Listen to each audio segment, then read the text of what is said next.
Commissioner Sargodha division جہازیب Awan نے بنیادی مراکز صحت 43 شمالی اور 36 شمالی کا دورہ کیا اور ریویمپنگ کے جاری کام کا تفصیلی جائزہ لیا۔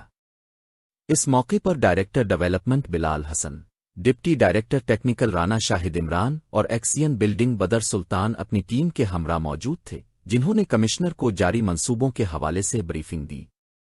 بریفنگ میں بتایا گیا کہ فیز 2 کے تحت ضلع بھر کے 21 بنیادی مراکز صحت کی ریویمپنگ جاری ہے، جس پر 36 کروڑ روپے لاگت آئے گی۔ اس منصوبے کے لیے 75% فنڈز جاری ہو چکے ہیں۔ مزید بتایا گیا کہ فیز 1 میں 31 بنیادی مراکز صحت کے تعمیراتی کام مکمل کر لیے گئے ہیں۔ کمشنر سرگودھا نے اس موقع پر سختی سے ہدایت کی کہ معیار پر ہرگز سمجھوتا نہ کیا جائے، کسی بھی قسم کی کمی یا کوتاہی برداشت نہیں کی جائے گی۔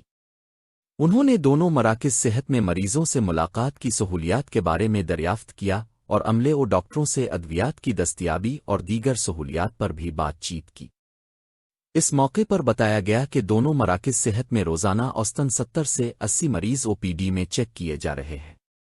مزید یہ کہ BHUs کو مریم نواز ہیلتھ کلینک میں منتقل کر دیا گیا ہے اور آؤٹ سورسنگ کے بعد یہ مراکز مکمل فعال ہو چکے ہیں، جبکہ جن مراکز میں تعمیراتی کام جاری ہے ان کی عمارتیں مکمل ہوتے ہی آؤٹ سورسنگ کمپنی کے حوالے کر دی جائیں گی۔